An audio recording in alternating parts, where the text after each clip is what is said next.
I know a guy who owns a Maybach, and if he would listen to this message, he would see what I'm saying. I was kidding with him actually one time, but I got a serious answer from him. I said, look, let's drive your Maybach up to North Carolina. Let's blow it out some. Stretch it out. He said, no, I don't want to put all those miles on my car. I said, you bought the car to keep it in your garage? So I just drive it every now and then. He said, I must have got that from my father. I said, stop it. Yours is just an indoor parking lot. The only time you're going to get to use the thing is now. Didn't you get it to drive it? Not him. I had to laugh at him. He said, man, get you a car that is not an idle, okay?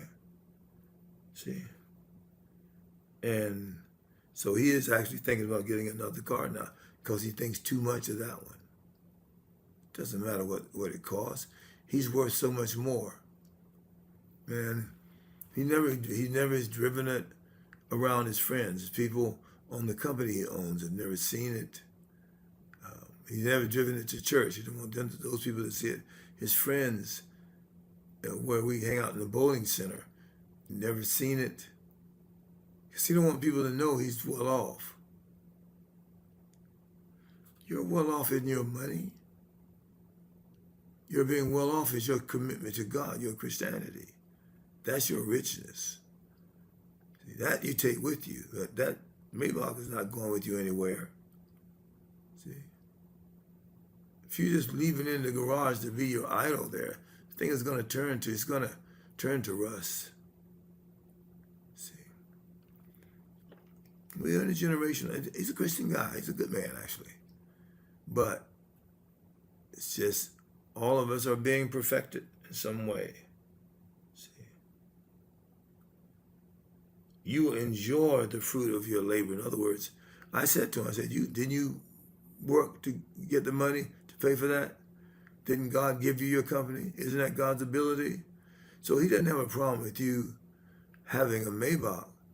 He does have a problem with the Maybach having you. See, that thing is not worth anything in the economy of God. It's suited to be burned in the great day. The greatest artwork, the greatest piece of jewelry that you have, the most precious home, is all suited to be burned. It's happening now with the fires in certain countries. And some of those fires catch in these mansions. Wasn't worth nothing anyway. Think about some of them that didn't have time to get their safe out. And their safe is packed and they didn't have time to put it in a container and they don't have it registered in the insurance company. Think about the cash money. Like there's a circumstance that's going on right here in the country where this legislator and his wife it was at least $500,000 in cash. Well, I had a friend in Philadelphia. He opened his safe and showed me. I can't remember now whether it was at least 50 or 100K in cash. See? Yeah. The fires come, tragedy comes, stuff that people have hidden away and nobody knows where it is. When they die, it stays where it is. Oh man, they left the jewelry there, they left that money there, they left that will, all that insurance policy that's never been cashed. There, it's there. Well, it wasn't worth anything anyway. What's worth something is your dedication to God and living pleasing to Him. Now that's worth something. Why? Because you take it with you. See? Meaning that the life you're living now is going to be rewarded. And that in you that's godly, that tells God He can place you somewhere. In my Father's house there are many mansions, John 14, dwelling places, see. If you fear the Lord, is what it says here, and follow His steps, verse 2 says in Psalms 128, you will enjoy the fruit of your labor. I mean, you're already a giver. You can buy yourself a nice dress or some Louis Vuitton shoes and stuff, or Gucci. I look, down in Florida, I've been to the outlet stores. You know, there were lines of people waiting for the Gucci store to open up, or not to open, it's already open. They only let so many people in at a time. People love those pocketbooks and love Gucci's stuff. They had men and women stuff in there. It's couture. It's expensive. It's not worth more than the people who are buying it. Back to Psalms 128 for a minute. You will enjoy the fruit of your labor. Verse 2. How joyful and prosperous you will be.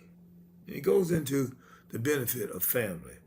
Your wife will be the fruitful grapevine, flourishing within your home. I told you, you're the happy folks, people. Those of you that are still married, it's a happy place to be.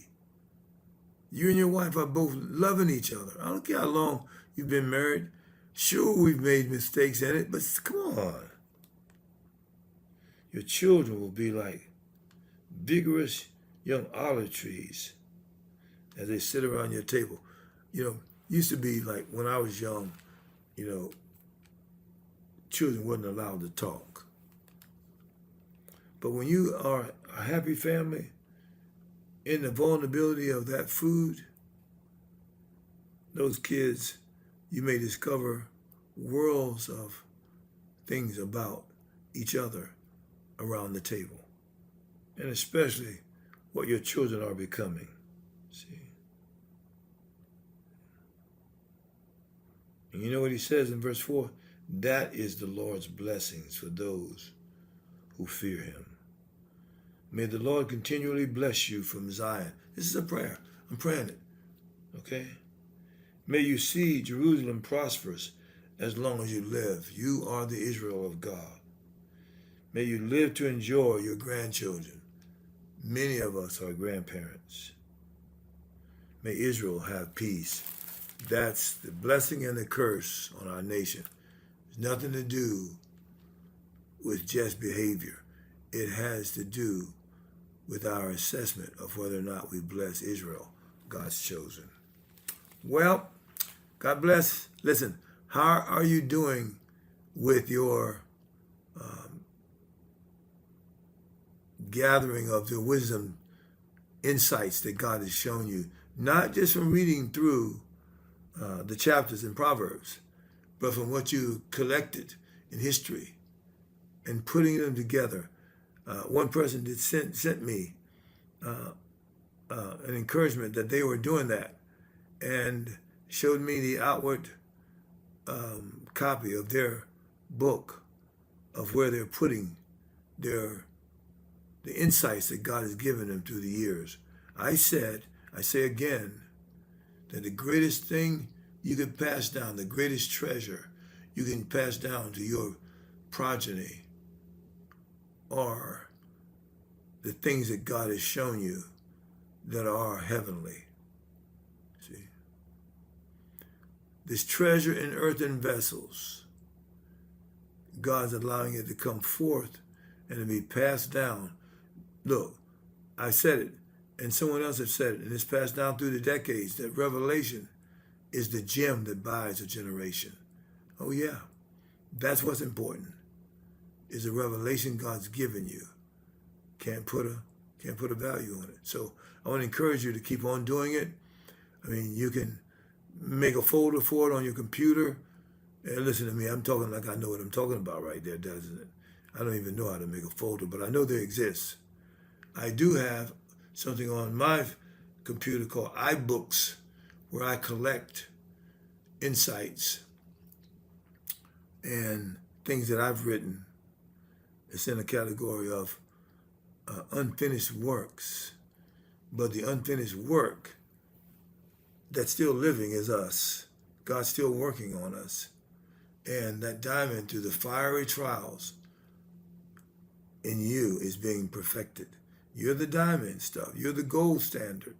Yes, you're in the fires, but all the fire is doing is making you glow.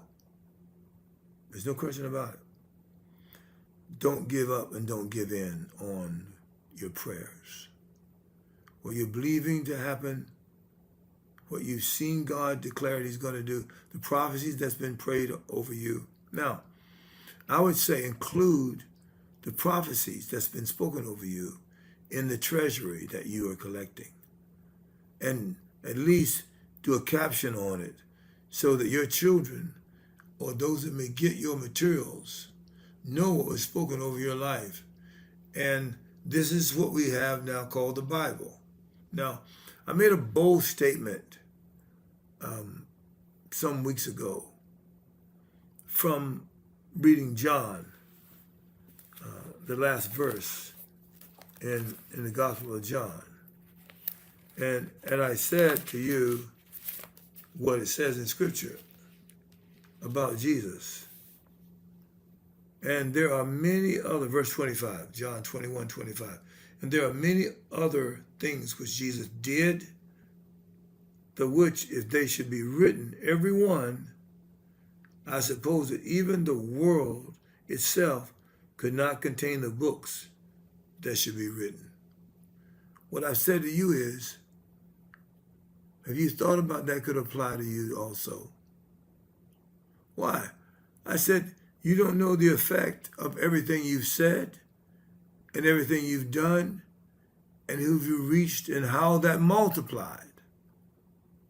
That if there were books written on it, I'm talking about your life, the worlds couldn't contain it.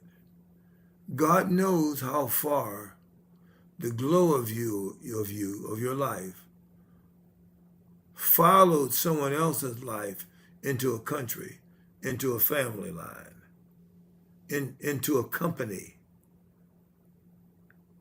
That which is of you having a broad-based effect that only God could record in His book. The earth can't hold all the stuff that you're contributing. That sounds like a lot. I'm just saying, you don't know. But I do know this. If Christ in you is the hope of glory, if Christ was amazing and He's in you, He hasn't lost His amazement. Your earthly suit might be smothering and you haven't been in agreement with God about your amazement, so therefore that's keeping in what should come out. Come on. Let the Lord arise in you. Come on, right? Let His enemies be scattered. Glory to God. Well, all I know is I love you. And you are a blessing. And I still want you to pray for my new potential Zoom program and the effects of that out into the world. I do believe that what I'm saying to you now and the things that I've just given you, these are the things that God has given me. I've given away numbers of Bibles with my markings in them. And now I'm teaching you my markings. These are things that God has given me that has impacted my life. See? And I know that if it's of God, I can pass down what belongs to me. If I don't have anything, I can't pass anything down. But if I do have something that's from God, it's not just valuable to me. It's valuable to whoever will get a hold of it. Man shall not live by bread alone, but by every word that cometh out of the mouth of God. Well, what about the words that come out of your mouth? How beautiful are the feet of those that carry the good news. Isn't that the same thing? Because they're not your words. You just said you're stewarding them, but they're effective. You don't know how effective you are, but you are effective. You have the beautiful feet that carry the truth of God. You carry it to God in prayer. You carry it to others in your witness. You carry it to others in your teaching. You carry it to others in your letter writing, in your books, in your booklets. Yeah. You're whom God has left in the earth to bring it to the place where he says, okay, I got my body now perfected. Come up here. Everything else but you living for God is going to be consumed by the fire of his presence. You will have the consummation of your perfection in the coming of Christ. So bless you. Look, be encouraged, for the joy of the Lord is your strength, is my prayer for you. God bless.